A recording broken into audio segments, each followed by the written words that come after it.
won a game. You haven't won a game, dude. You have a favorite? Ketchup. Clapping hates Shelbyville. Hey, dude. He's from Clacken. I like ketchup. I don't like this. Diamond Dozen Podcast. What's up, guys? It's your boy Berger back with yet another edition of the Diamond Dozen Podcast, coming at you with a Week 3 recap. I'm going to start out with the Week 3 transactions. Here we go. Starting out on April 14th, torpedo-shaped DOGE picks up Emilio Pagan. Looks like he's gotten the closer role there in Cincinnati locked up for now. Dropping Lucas Urseg, who's doing his thing there in KC, but not getting any save opportunities. So also on the 14th, Burgertown LBs, they didn't take long for him to flip-flop on this one. Drops Shea Langoliers to go back to his old faithful Kyber Ruiz there. They've both kind of been ice cold since the transaction, but Langoliers has got a home run, so perfect timing there. Also on the 14th, the Beer Leaguers add Andrew Haney. He had a nice start there for Pittsburgh, going 7 1/3 innings, no earned runs, 4 Ks. Nice pickup there by the Beer Leaguers. Also on the 14th, the Lord of the Diamonds drop Kirby Yates. No room on the roster, I guess. April 15th, the Beer Leaguers pick up Matt Mervis, playing first base for Miami there, pretty hot, dropping A.J. Smith-Shaver, starting pitcher for Atlanta, who's actually been demoted to the minors now. April 16th, Lord of the Diamonds picks up Brendan Donovan, Swiss Army knife there for St. Louis, dropping Luis Garcia. Slow start to the season there for Garcia, and Donovan's having one of his hot streaks right now, so might as well use him while you can. Subsequent move on the 16th for Lord, dropping David Peterson, starting pitcher for the New York Mets. I don't think he's going to be on the wire for long, but we'll see how it goes. Same day, Burley Brown Sox drop Brady House, Washington third baseman, I guess. Never heard of him, but same day, sweep the leg drops Dean Kramer. No room for the Crame on his team, I guess. Big pickup on April 17th, Burley Brown Sox picking up Trevor Story, shortstop for the Boston Red Sox. Story's been getting hot lately, so if Brownie's been making some moves here. If he can strike gold on a couple more of these ads, look out, Diamond Dozen. Nice pickup there by Burley. April 18th, the Burgertown Long Balls drop Osvaldo Beto. That was just a pitch and ditch guy. Same day, Plum Point and the Legend Killers announce a 4-player trade, with Plum Point acquiring Lawrence Butler, a first-round pick, and 2 ads, with the Legend Killers getting Matthew Liberatore and Trey Turner. Woo!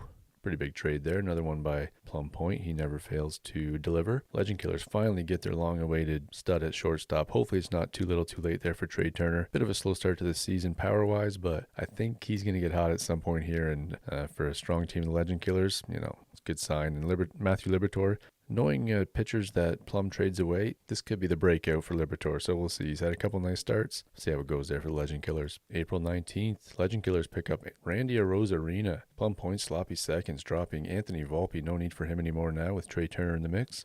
Torpedo-shaped DOGE pick up Tyler Mahle, who seems to be having a real bounce-back year here for the Texas Rangers. Looked like he might get in trouble there against the Dodgers on the weekend, but he delivered. Mahle went 7 strong innings, no earned runs, only 4 Ks, but hey, against the mighty Dodgers, that's pretty damn good. Mahle's now got 26 2/3 innings pitched on the year with 25 Ks, a .68 ERA, and .82 whip, so I don't know how long this is going to last, but really nice stuff by Tyler Mahle. Also on the 19th, torpedo-shaped DOGE picks up Tommy Edman. He just keeps hitting homers. Drops Cade Smith, relief pitcher for Cleveland there. So we'll see if Tommy Edman can stay high. He's got 7 homers on the year already with a .298 OBP, so looks like he's selling out for power a little bit right now, but with second base and outfield eligibility, nice weapon as long as the power sticks around. Also on the 19th, the Killers drop Martin Perez. You knew it wasn't going to be long. Ooh, Perez to the injured list here. Looks like he's going to be out with something's wrong with his elbow. Not good. So that didn't work out very well for the Killers, but it didn't seem to affect him too badly this week. And finally, big waiver wire report on April 20th. Plum Point picks up Logan Henderson, starting pitcher for the Milwaukee Brewers, dropping Jake Berger, who's had a real cold start to the season. Looks like it was a nice pickup for Plum.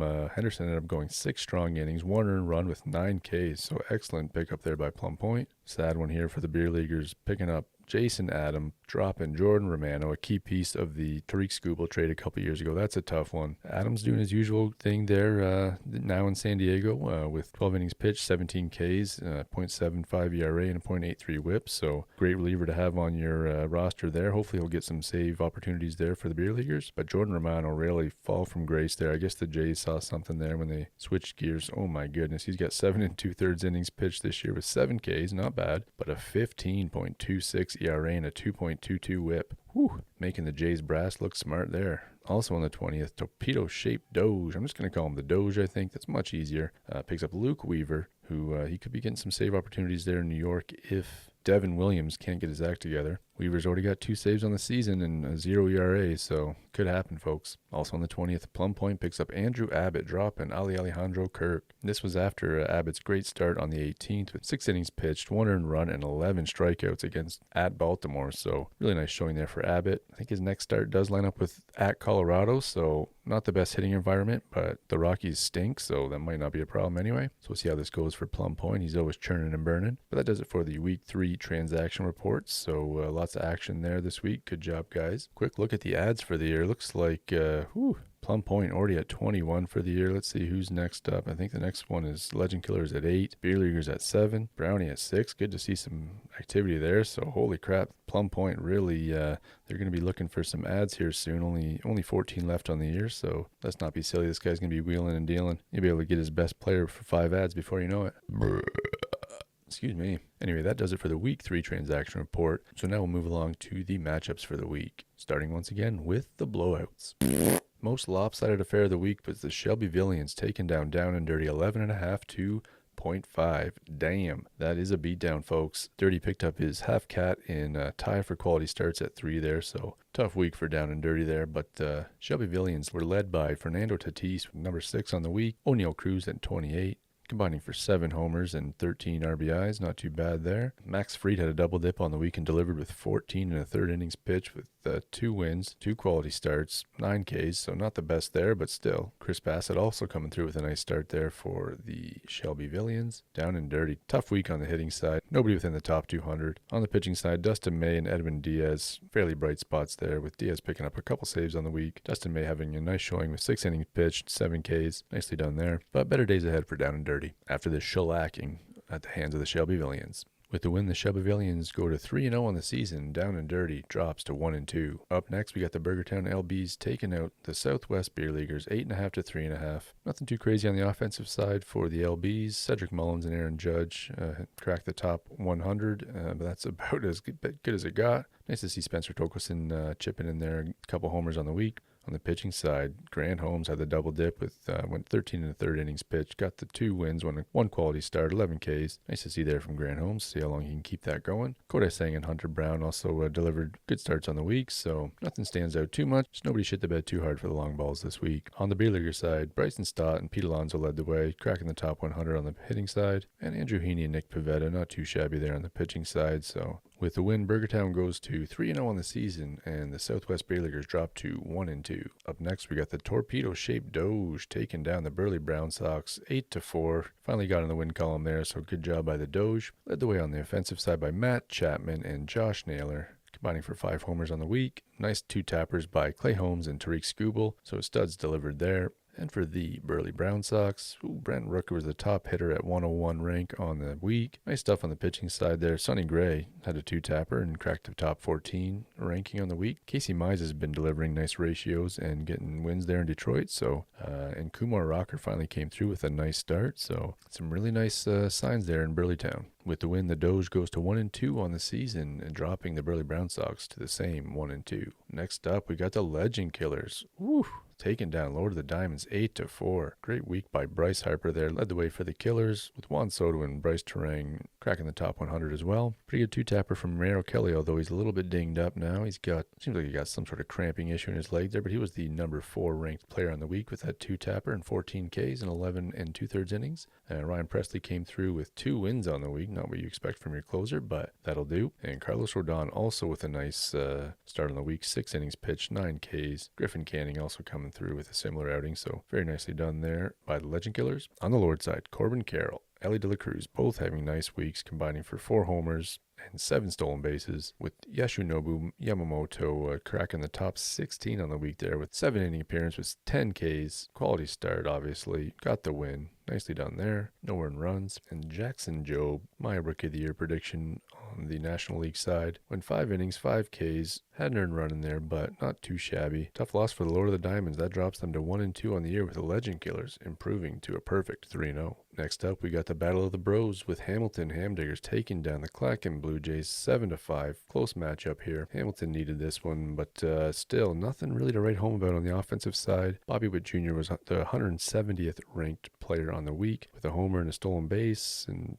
5 runs, 3 ribs, nothing crazy. And Paul Skeens had a 2-tapper, so 13 innings pitched with only 10K. Used to seeing a little more from Skeens, and hopefully everything's okay there. But Jacob deGrom, nice to see him with a nice 7-inning appearance, 7 Ks. And Robert Suarez, I think he's leading the league in saves this year, so he's picked up another couple for the Hamdiggers this week, which was just enough to squeak by the Clackin Blue Jays, who were barely had Francisco Lindor crack the top 150 on the hitting side, and pitching side, not much better. Nobody cracked the top 120, so might have to change their franchise name to the Clackin Brown Jays, but we'll see here. Hopefully get a little moving and shaking in Clackin, and the arrow will start ticking upwards. Might be time to shake up the locker room there, Clackin. Get some heads rolling, all right? All right, last but certainly not least, Plum Point Pirates pick up their first one of the year, taking down the previously unbeaten Sweep the Leg 7-5. Nicely done by Plum Point there, shattering the hopes and dreams of Sweep the Leg. On the hitting side, Plum was led by Dylan Cruz, finally breaking through with a nice week there. 2 homers, 3 stolen bases, 7 runs scored with 4 ribs to add to the equation. Nice to see there for Dylan Cruz. And a guy that I'm kicking myself for not picking up, Tyler Soderstrom. Another 3 homers. This guy just keeps hitting. 296 OBP, not the best, but obviously he's selling out for power, and it's working most of the time, so good to see there. And on the hitting side, nice weeks there from Landon Roop, Christopher Sanchez, Mackenzie Gore, Reese Olson, so very nicely done there by Plum Point, getting in the win column this week. And a tough one for Sweep the Leg. At Cal Raleigh, that sign-stealing mofo, having 4 home runs on the week, 7 RBIs. John Schneider really should have walked him when first base was open, and then he hit that double and blew the game open on the weekend there, but I digress. I guess that wasn't in the notes from management. Anyway, Sweep the Leg kind of wasted nice weeks by Zach Wheeler and Tyler Anderson, as well as Yusei Kikuchi, but, better luck next week there. Get back in the win column for Sweep the Leg. But that does it for the Week 3 matchups. Let's have a look at the standings after 3. American League side, we got Berger, Town Long Balls standing alone at 3-0 at the top. Sweep the Leg at 2-1. And Plum Point, the Beer Leaguers, Burley Brown Sox, and Lord of the Diamonds all bringing up the rear at 1-2. On the National League side, Shelbyvillians and Legend Killers both at 3-0 at the top there, and the down and dirty Hamilton Hamdiggers, torpedo-shaped Doge, all at 1-2, with the Clackin Blue Jays, the lone winless team. Might be time for a coaching change. All right, let's keep the tradition going. We're going to have a look at the power rankings right now. We got a tied at the top. The Legend Killers and Burgertown LBs, followed by the Shelbyvillians, Sweep the Leg, Lord of the Diamonds, Hamilton at 6, tied with Plum and the Southwest Beer Leaguers all in the jam there at 6. Next up, Burley, hello, torpedo-shaped Doge, down and dirty at 11, and last, and again least, the Clackin Brown Jays. Hitter of the week for Week 3, the Shelbyvillians' very own Fernando Tatis Jr. It's got to hurt the Legend Killers a little bit seeing this, but he had 9 hits, 4 homers, 9 runs, 7 ribs, stolen base for good measure, 43 OBP. Nice week by Fernando Tatis, 6th ranked overall player on the week, taking home hitting honors for Week 3. And on the pitching side, the best pitcher on the week with a 2-tapper was the unowned Jake Irving, just for little food for thought there. And just ahead of the torpedo-shaped Doge's very own Tyler Mahle is the pitcher of the week for the Shelbyvillians, sweeping the Week 3 awards with Max Fried just ahead of Tyler Mahle. I think it's the second win on the week that did it for him, because Mahle had 4 more Ks on the week and 0 earned runs, so I guess that extra win was very instrumental there. But Max Fried, pitcher of the week for Week 3, with a very honorable mention to Tyler Mahle. Nice pickup there by the Doge. Well, that does it for the Week 3 recap. Thank you guys for listening once again, and to those of you who made it this far anyway. And we'll be back maybe next week, maybe not. We'll see how it goes. But anyway, until next time, guys. Peace out. Diamond Dozen Podcast. You ruined my season. I won the deal. Cliff. We're past that minutia, right? Hey, sis. Not prancing around. Just got that out. Diamond Dozen Podcast.